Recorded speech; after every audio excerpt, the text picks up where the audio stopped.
ஓடும் பஸ்ஸில் ஒரு வாலிபன். சிறுகதை. ஆசிரியர் அபிராமி அவர்கள். மணி 8:30 ஆயிற்று. அவசர அவசரமாக கையில் புஸ்தகங்களை எடுத்துக்கொண்டு கிளம்பினாள் சுதா. ஏண்டி, இன்னைக்கு காலேஜுக்கு போகணுமா என்ன? வீட்டில் விசேஷம் நடக்கும்போது கூட லீவு போடக்கூடாதா என்று அங்கலாய்த்து கொண்டாள் அவள் அம்மா. சுதாவின் அக்காவுக்கு அடுத்த வாரம் திருமணம். அதற்காக அன்று சுமங்கலி பிரார்த்தனை நடந்து கொண்டு இருந்தது. போம்மா, சுமங்கலிகள் தான் இங்கே இருக்க வேண்டும், எனக்கு என்ன? இன்று ப்ராக்டிக்கல்ஸ் வேற இருக்கு, போயே ஆகணும். அடுத்த வாரம் பூராவும் தான் லீவு போட்டிருக்கேனே என்று பதில் சொல்லிக்கொண்டே மாடிப்படிகளில் தாவி இறங்கினாள் சுதா. திணறிக்கொண்டு வந்து நின்றது பஸ். முண்டி அடித்து கொண்டு ஏறி லேடிஸ் சீட் அருகே வந்து நின்று கொண்டவள், ஹவு லக்கி ஆயாம் என்று வியந்து கொண்டாள். வேறு ஒன்றும் இல்லை. லேடிஸ் சீட்டிலே இருந்த ஒரு பெண் அடுத்த ஸ்டாப்பில் இறங்குவதற்காக எழுந்தாள். அவளுக்கு உட்கார உடனே இடம் கிடைத்துவிட்டது. உட்கார்ந்து பக்கத்து பெண்மணியிடம் இருந்த வார பத்திரிகையை படிக்கத் துவங்கியவள் சிறிது நேரத்தில் சுற்றுப்புறத்தை மறந்தாள். ஒரு முறை சடன் பிரேக் போட்ட பொழுதுதான் நிமிர்ந்து பஸ்ஸின் உள்ளே கண்களை செலுத்தினாள்.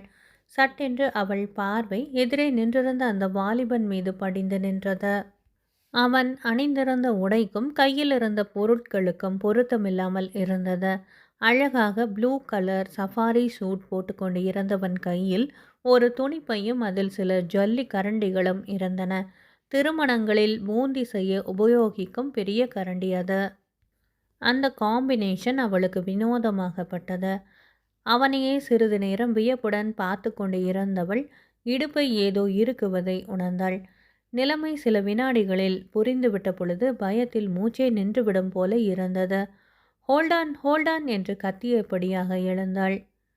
தினமும் கூட்டம் வலது பக்கம் அதிகமாவதால் பஸ் டயர் சீட்டிலே தேய்ந்து தேய்ந்து லேடி சீட்டில் கால் வைக்கும் இடத்தில் ஓட்டைகள் விழுந்திருந்தன. ஒரு திருப்பத்தில் டயர் சீட்டிலே தேய்க்கையில் சுதாவின் நைலக்ஸ் புடவையின் நுனி ஓட்டைக்குள் சரியாக மாட்டிக்கொள்ள பல்லவன் ஒரு நொடியில் துச்சாதனனாக மாறி அவள் புடவை சக்கரத்தில் சுற்றி கொண்டான். பஸ்ஸின் ஓட்டத்துக்கும் நைலக்ஸ் புடவைக்கும் நடந்த போராட்டம் ஒரு நிமிஷமேதான் என்றாலும் அதற்குள் பாதி புடவை கிழிந்து சக்கரத்தில் மாட்டிக்கொள்ள உள்ளுடையுடன் நவீன திரௌபதியாக நின்றாள் சுதா. மார்பில் மட்டும் இறுக பற்றிய புடவையுடன் உள்பாவாடையோடு நின்ற அவளை அனைவரும் பரிதாபமாக பார்த்தனர். அவர்களின் பார்வைகள் மேய்ந்த இடங்களை மறைக்க திணறிய அவள் கண்கள் குளமாயின. அப்போதுதான் அந்த ஜல்லிக்கரண்டிகள் ஏந்திய வாலிபன் எதிர்பாராத காரியம் ஒன்றை செய்தான். சட்டென்று தன் துணிப்பைக்குள் கையை விட்டு அட்டை பெட்டி ஒன்றை எடுத்தான். பிரபல துணிக்கடையின் பெயர் தாங்கிய அந்த பெட்டியை அவளிடம் நீட்டியபடி, இறங்கி எதிரே தெரியும் வீட்டுக்கு சென்று இந்த புடவையை அணிந்து கொள்ளுங்கள் என்றான். அவள் அடைந்த மகிழ்ச்சிக்கு அளவே இல்லை. அவனுக்கு நன்றி கூட தெரிவிக்காமல் இறங்கி புடவையுடன் எதிர் வீட்டுக்குள் ஓடினாள். அவள் வரும் வரையிலும் காத்திருக்க பொறுமையின்றி பஸ் கிளம்பியது. அடக்கமா இழுத்து சொருகிண்டு வரக்கூடாதோ? பல்லவன் பஸ்ஸுகளே இப்படி ஓட்டை உடசல்தான். இப்படி பலவித விமர்சனங்களுடன் பஸ் ஓடிக்கொண்டிருந்தது. சிறிது நேரத்தில் அனைவரும் தங்கள் அலுவல்களை பற்றி பேசுவதில் அவளை மறந்துவிட்டனர். அரைகுறை ஆடையுடன் அந்த வீட்டினுள் நுழைந்த சுதா அவசரமாக கதவை சாத்தி கொண்டாள். பிறகுதான் வீட்டினுள் யார் இருப்பது என்று நோட்டம் விட்டாள். எவருமே தென்படவில்லை. மாமி என்று குரல் கொடுத்தாள். பின் பக்கத்திலிருந்து வயதான அம்மாள் ஒருத்தி யார் வேணும் என்று கேட்டுக்கொண்டே புடவை தலைப்பிலே கைகளை துடைத்து கொண்டு வந்தாள். பாதி கிழிந்த புடவையுடனும் கையிலே ஒரு புடவை பெட்டியுடனும் நின்ற பெண்ணை கண்டதும் ஆச்சரியத்தில் அவள் புருவங்கள் உயர்ந்தன. கொஞ்சம் புடவை மாத்திண்டு போயிடுறேன் மாமி, பஸ் சக்கரத்தில் மாட்டிக்கொண்டு புடவை கிழிந்து விட்டது என்று கெஞ்சும் குரலில் கேட்டாள். புடவை பெட்டியை பிரித்தபடியே உள்ளே மயில் கழுத்து கலரில் நீல பார்டரில் அழகான மெல்லிய ஜரிகை போட்ட பட்டு புடவை இருந்தது.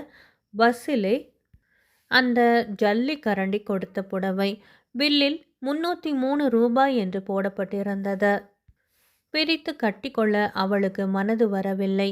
யார் ரெடியா உனக்கு வஸ்திரதானம் செய்தது என்று கேட்டுக்கொண்டே பின்பக்க கதவை சாத்தினாள் அந்த மாமி. அப்போதுதான் மூளைக்குள் சுரீர் என்றது சுதாவுக்கு. யார் என்று தெரியாமல் புடவையை வாங்கி கொண்டு விட்டோமே என்று தன்னைத்தானே நொந்து கொண்டாள். தினமும் அந்த பஸ்ஸிலே அவனை அவள் பார்த்தது இல்லை. அவன் யார்? எங்கு படிக்கிறான் அல்லது வேலை செய்கிறான்? இப்படி 300 ரூபாய் புடவையை தூக்கி கொடுத்து விட்டு போய்விட்டானே. ரொம்ப பணக்காரனோ? ரொம்ப நாட்களாக என்னை வாட்ச் பண்ணுகிறானோ? இதை எப்படி திருப்பி கொடுப்பது அல்லது பணத்தை கொடுப்பது? இந்த புடவை அவனது மனைவிக்கோ அல்லது சகோதரிக்கோ, ஏன் கேர்ள் ஃப்ரெண்டுக்காக கூட இருக்கலாம். மனதில் கேள்வியும் பதிலும் கம்ப்யூட்டராலும் கணக்கிட முடியாத வேகத்தில் தோன்றி மறைந்தன. அவன் யார்?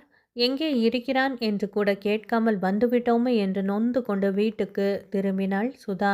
காலேஜுக்கு போனவள் பட்டு புடவையில் திரும்பி வந்து இருக்கிறாளே என்று வீட்டில் எல்லோருக்கும் ஆச்சரியம். உள்ளே நுழைந்த சுதா போகும்போதே அபசகன மாதிரி தடுத்திய, அதுதான் இப்படி ஆயிற்று என்று வெடித்தபடி நடந்ததை கூறி முடித்தாள். அந்த வாரம் முழுவதும் கல்யாண காரியமாக வெளியிலே சுற்றிய பொழுதெல்லாம் கடை வீதிகளிலும் பஸ்களிலும் அவள் அவனை தேடினாள். அவன் கண்களை சந்திக்க தவித்தாள். ஆனால் சோதனையாக ஒரு இடத்திலும் அவன் தென்படவில்லை. கல்யாணத்துக்கு முதல் நாள் காலை சுதா வீட்டார் அனைவரும் சத்திரத்துக்கு வந்துவிட்டார்கள். மாப்பிள்ளை வீட்டாரை சேர்ந்த பெண்களை ஸ்பெஷலாக கவனித்து கொள்ளும்படி அவளிடம் சொல்லியிருந்தார் அப்பா. சமையல்கார மாமாவுக்கு வேண்டியதை செய்து உதவும் பொறுப்பும் அவளிடம் விடப்பட்டிருந்தது. மத்தியானமாக மாப்பிள்ளை வீட்டார் வந்து இறங்கினார்கள். சத்திரம் களை கட்ட துவங்கிவிட்டது. மாடிக்கும் கீழுக்குமாக பறந்து கொண்டிருந்தாள் சுதா. இயற்கையிலேயே நல்ல நிறமும் கள்ளையான முகமும் கொண்ட அவள் சென்ற இடங்களிலெல்லாம் எல்லோருடைய கண்களும் அவள் மீது படிந்தன. சுதா, மேலே இருந்து கூப்பிட்டார் அப்பா. இதோ வந்து விட்டேனப்பா. 4:08 மாடியை அடைந்த சுதா மாப்பிள்ளை பையனின் அருகே நின்று கொண்டிருந்த அப்பாவிடம் போனாள். மாப்பிள்ளையின் அக்காவுக்கு தலை வலியாம். நான் சாரிடான் வாங்கி வர அம்பியை அனுப்பிட்டேன். நீ போய் சாமா மாமாவிடம் கேட்டு டிகிரி காப்பி ஒரு டம்ளர் எடுத்துண்டு வா என்று கட்டளையிட்டார். மாப்பிள்ளை வீட்டார் என்றால் பெரிய கொம்பு என்ற நினைப்பு என்று பொறுமை கொண்டு பின் கட்டுக்கு ஓடினாள் சுதா. மாமா என்று அழைத்தபடி உள்ளே நுழைந்தவள் சட்டென்று திடுக்கிட்டு நின்றாள். அதே வாலிபன் கையில் ஜல்லி கரண்டியுடன் நின்று கொண்டு இருந்தான். வியப்பும் திகைப்பும் போட்டியிட வந்த காரியத்தை மறந்து நின்றாள் சுதா. அவனும் ஆச்சரியம் கண்களில் விரிய அவளை பார்த்தான். ஏனென்றால் அன்று அவள் அந்த பட்டு புடவையை கட்டி கொண்டிருந்தாள். நீங்கள் இங்கே எப்படி? வார்த்தைகள் தடுமாறின. அதற்குள் சாமா மாமா உள்ளே நுழைந்தார். என்னம்மா சுதா, என்ன வேணும் என்றபடி வந்து கண்களை மிகுந்த பிரயாசையுடன் அவனிடமிருந்து மீட்டவள், மாப்பிள்ளையின் அக்காவுக்கு தலைவலியாம், நல்ல டிகிரி காப்பி வேணுமாம். வாய் பதில் சொன்னாலும் மனம் அவனையே வட்டமிட்டது. காப்பி கொண்டு வர உள்ளே சென்றார் சாமா மாமா. என் கேள்விக்கு நீங்கள் இன்னும் பதிலே சொல்லலையே என்றாள் சுதா. சொல்ல சந்தர்ப்பம் கிடைக்கவில்லை. அதற்குள் தான் அப்பா வந்து விட்டாரே என்றான் அவன். அப்பாவா? கேள்விக்குறி அவள் முகத்தில் தோன்றியது. ஆமாம், இந்த சமையல்கார சாமாதான் என் அப்பா. நீங்க சொல்றது ஒன்றுமே எனக்கு புரியலை. அம்மா போன பிறகு அப்பா தான் என்னை வளர்த்து படிக்க வச்சார். நான் இப்போ எம்எஸ்சி 2ஆம் வருஷம் படித்து கொண்டு இருக்கிறேன். அப்பாவை நல்லபடியாக வைத்து கொள்ளணுங்கிறது தான் என் ஒரே லட்சியம் என்றான். இப்படி வருவது உங்களுக்கு கௌரவ குறைச்சலா தெரியலையா என்று கேட்டாள் சுதா. அவனது முகம் சிவப்பாகியது. மூக்கு நுனி துடித்தது. எது கௌரவ குறைச்சல்? செய்யும் தொழிலே தெய்வம் என்று நீங்கள் அரிச்சுவடையில் படித்தது இல்லையா? எந்த வேலையும் கௌரவ குறைவு இல்லை. இந்த வேலை செய்ய ஆள் இல்லாவிட்டால் நீங்கள் எல்லாம் எப்படி கல்யாணம் செய்வீர்கள்? நெருப்பு துண்டுகளாக திரித்து விழுந்தன வார்த்தைகள். அப்படியே நடுங்கி விட்டாள் சுதா. அந்த நேரத்தில் சாமா மாமா மணக்கும் காப்பியுடன் வந்தார். என்னம்மா, இவன் உன்னுடன் லெக்சர் அடிக்க ஆரம்பித்து விட்டானா? வர வேண்டாம்னு சொன்ன கேட்டா தானே? பேசாம பரீட்சைக்கு படிக்காம இப்படி எனக்கு ஹெல்ப் பண்ணுறேன்னு வந்து தன் கௌரவத்தை குறைச்சிக்கிறான் என்றார் சாமா மாமா. அதனால் என்ன மாமா? எந்த தொழிலுக்கும் ஒரு தனி சிறப்பு இருக்கிறது. இவரோட கொள்கை எனக்கு ரொம்ப பிடிச்சிருக்கு என்று கூறிவிட்டு உங்களை பிறகு சந்திக்கிறேன் என்று அவனிடம் கூறியபடி காப்பியுடன் வெளியேறினாள் சுதா. மாப்பிள்ளை அழைப்புக்காக அனைவரும் வெளியே போயிருந்தார்கள். அவனை தேடிக்கொண்டு சமையல் அறை பக்கம் வந்தாள் சுதா. பண்ணி வைத்த சமையலை பரிமாற வசதியாக சிறு பாக்கெட்டுகளில் போட்டுக்கொண்டு இருந்தவர்களிடம் அவன் ஏதோ கட்டளைகள் பிறப்பித்துக் கொண்டிருந்தான். என்று குரல் கேட்டு திரும்பி பார்த்தவன் சுதாவை கண்டதும் தனியே ஸ்டோர் ரூம் பக்கமாக சென்றான்.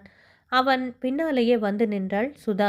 ஆமாம், அன்று 300 ரூபாய் புடவையை தூக்கி கொடுத்துவிட்டு போய்விட்டீர்களே, யார் எங்கே இருக்கிறார்கள் என்று கூட சொல்லாமல் இதை எப்படி திருப்பி உங்களிடம் தரப்போகிறேன்னு நான் எப்படி தவிச்சுண்டிருந்தேன் தெரியுமா? நீங்க பஸ்ஸில் அப்படி பரிதாபமா எல்லோரும் பார்க்கும்படியா நின்றது எனக்கு வேதனையா இருந்தது. பெண்கள் என்றால் பேயுமை இறங்கும்னு சொல்லுவாங்க. ஆனால் பக்கத்தில் இருந்த பெண் கூட உங்களுக்கு உதவலையே. அன்னைக்கு என் அம்மாவோட நினைவு நாள். எப்போதும் அந்த நாளில் சுமங்கலியாக இறந்த என் அம்மாவுக்கு ஆத்ம சாந்திக்காக ஒரு புடவை வாங்கி யாருக்காவது தருவது வழக்கம். போன வாரம்தான் எனக்கு தற்காலிகமாக ஒரு பேங்கில் வேலை செய்ததற்கான பணம் வந்தது. என் அம்மா சாகும் வரை அந்த கலரில் ஒரு பட்டுப்புடவை கட்டிக்கொள்ள ஆசைப்பட்டு அது நிறைவேறாமலேயே இறந்துட்டா. கையில் நிறைய பணம் இருந்ததால் இந்த தடவை அம்மாவுக்கு பிடிச்ச கலர்லேயே பட்டுப்புடவை வாங்கிட்டு போயிட்டு இருந்த பொழுது தான் அந்த சம்பவம் நடந்தது. யாருக்கு தந்தால் என்ன, அதனால தான் உங்ககிட்ட கொடுத்து விட்டேன். என் அம்மா உயிரோடு இருந்திருந்தாலும் ரொம்ப சந்தோஷப்பட்டுத்தான் போயிருப்பாங்க. அதுக்காக 300 ரூபாய் புடவையை முன்பின் பார்க்காம தூக்கி கொடுத்து விடுறதாக்கும்? பொய் கோபத்துடன் கண்களை உருட்டியபடி கேட்டாள் சுதா. வீட்டுக்கு போனதும் உங்கள் மனைவி கிட்ட திட்டு வாங்க போறீங்கன்னு நினச்சேன். ஆமாம், என்னை பார்த்தா கிரகஸ்த நாட்டம் 3 குழந்தைகளுக்கு தகப்ப நாட்டமாயிருக்கு என்றான் அவனும் அவளை சீண்டியபடி. வரப்போகிற பெண்டாட்டி ஜாக்கிரதையாக இருக்கணும். புடவை கடைக்கு உங்களை தனியாக அனுப்பவே கூடாது என்றாள் சுதா. ஆகட்டும், புடவை கடைக்கு போகும் பொழுதெல்லாம் உன்னையும் அழைச்சுண்டே போகிறேன். திடீரென்று அவன் தன்னை ஒருமையில் அழைத்ததை உணர்ந்தவள் வாட் டு யூ மீன் என்றாள் வெட்கத்துடன். ஐ மீன் வாட் ஐ செட் என்று சொல்லிவிட்டு அவளை ஊடுருவை பார்த்தான். மகிழ்ச்சியில் திக்குமுக்காடி போன அவள் தலையை குனிந்து கொண்டு சில வினாடிகள் கால் விரல்களால் தரையை கீறி கொண்டிருந்தாள். சுதா, என் அம்மா சாகும் பொழுது என் புடவை நகையெல்லாம் பத்திரமா வச்சிருந்து என் மாட்டு பெண்ணுக்கு கொடுங்கோன்னு சொல்லிட்டு போனா. அதே மாதிரி அவளுக்கு வாங்கின புடவையை என்னை அறியாமல் உன்கிட்ட அன்னைக்கு கொடுத்துட்டேன். இது எதை குறிக்கிறது தெரியுமா என்றான். பதில் சொல்ல தலை நிமிர்ந்தவள் அவனது அப்பா உள்ளே வருவதை கண்டதும், மாமா, என் கல்யாணத்துக்கு நீங்கள் இப்படி ஆடி ஓடி சமையல் செய்ய முடியாது. மனையில் நின்று ஆசிர்வாதம் தான் செய்ய வேண்டியிருக்கும் என்று அவன் கேள்விக்கு பதில் சொல்லிவிட்டு திருப்தியில் சந்தோஷத்துடன் அந்த ரூமை விட்டு வெளியேறினாள். அன்பானவர்களை, அபிராமி அவர்கள் எழுதிய ஓடும் பஸ்ஸில் ஒரு வாலிபன் சிறுகதை நிறைவு பெற்றது. நன்றி.